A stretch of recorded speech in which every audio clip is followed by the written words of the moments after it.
Perdana Menteri Lee Hsien Loong berkata Singapura sedang menuju ke arah sebuah dunia yang mencabar dan berbahaya. Ini termasuk perang di Ukraine yang menemui jalan buntu dan ketegangan yang kian memuncak antara Amerika Syarikat dengan China.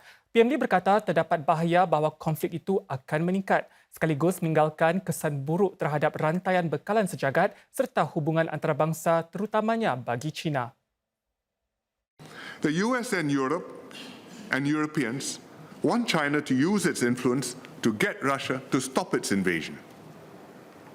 China would prefer not to aggravate Europe and the US by providing military support for Russia's war in Ukraine. But China is hard-pressed to condemn Russia's invasion or pressure Russia to stop fighting. It shares a very long land border with Russia, and it has to consider its own substantial relations with Russia. So the war has made it difficult for China to improve relations with Europe, even though I think both sides would like to do so. It has also complicated China's already very troubled ties with the United States.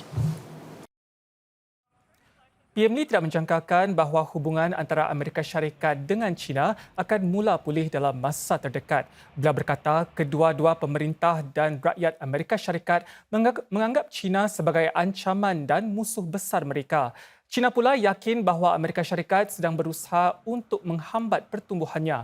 PM Lee berkata isu paling bahaya yang boleh memacu konflik adalah Taiwan.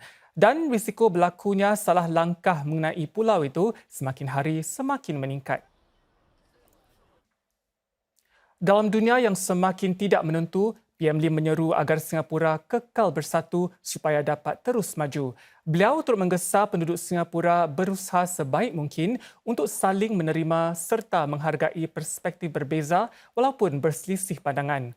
Menurut PM Lee, Singapura tidak boleh membenarkan rakyat berbalah serta terbahagi ke dalam kumpulan yang bertentangan, contohnya antara si kaya dan miskin atau yang liberal dan konservatif dan apatah lagi antara kaum dan agama.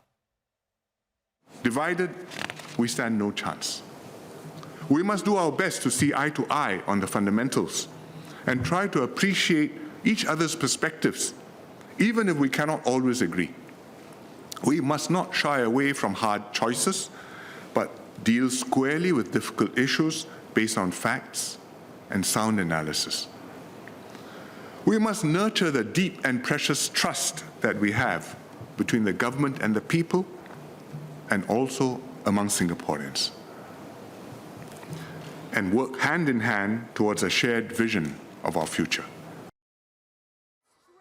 Lebih daripada sekadar kekal bersatu, Singapura juga perlu semangat untuk berdikari serta berani mencuba agar dapat kekal makmur di saat-saat yang meruncing. PM Lee mengulangi bahawa Singapura tidak mampu untuk berpaling ke dalam kerana penakatan negara pulau ini bergantung kepada kelangsungan perniagaan kepada dunia serta memberi nilai tambah kepada mereka. Ini memandangkan walaupun wujud peperangan serta ketegangan, negara-negara masih perlu untuk berdagang dan Singapura perlu mengambil langkah yang bijak untuk merebut peluang-peluang yang tersedia.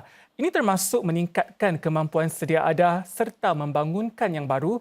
Ekonomi juga perlu terus dibuah dan disusun semula agar dapat berkembang bersama teknologi dari industri baru. Di Parlimen siang tadi, PM Lee berkata pasukan kepimpinan generasi keempat atau 4G memerlukan sokongan daripada semua rakyat Singapura untuk menerapkan agenda yang kukuh baik untuk di dalam maupun luar negara. Memastikan adanya kepimpinan yang mantap bagi jangka panjang adalah cabaran yang tiada henti dan mendesak bagi generasi-generasi seterusnya. Namun, kata PM Lee, beliau dan rakan-rakan seangkatannya akan memastikan bahawa pucuk kepimpinan diambil alih oleh pasukan yang lebih kukuh dan berkebolehan. PM Lee memberitahu Dewan bahawa rakyat Singapura telah melihat sendiri betapa pentingnya kepimpinan politik yang mantap semasa pandemik COVID-19. Beliau menarik perhatian walaupun para menteri dalam pasukan bertindak berbilang kementerian mengenai COVID-19 berada dalam kedudukan sukar, seluruh pasukan 4G telah memainkan peranan utama menguruskan pandemik. Dan ini terbukti sebagai satu pengalaman formatif. PM Lee berkata para menteri 4G semakin bertanggungjawab atas keselamatan dan kesejahteraan negara ini. Menurut beliau lagi, para Menteri 4G mempunyai agenda kukuh untuk dipenuhi baik di dalam negara maupun di peringkat antarabangsa, tetapi mereka tidak boleh melakukannya sendiri.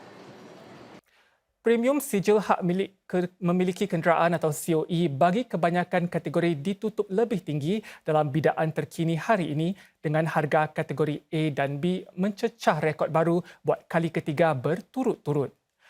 Malahan buat pertama kalinya, harga COE bagi kereta dalam kategori A melepasi $100,000 dengan bidaan ditutup pada sekitar $103,700. Premium bagi kereta lebih besar dan berkuasa tinggi dalam kategori B juga mencecah rekod baru iaitu hampir $121,000. Premium motosikal pula ditutup pada sekitar $12,180. Sebilangan pengamat industri kereta berkongsi ia memerlukan masa sebelum harga yang mencecah rekod ini akan kembali susut. Masjid Khalid di Onan Road telah dibuka secara rasmi pada petang tadi.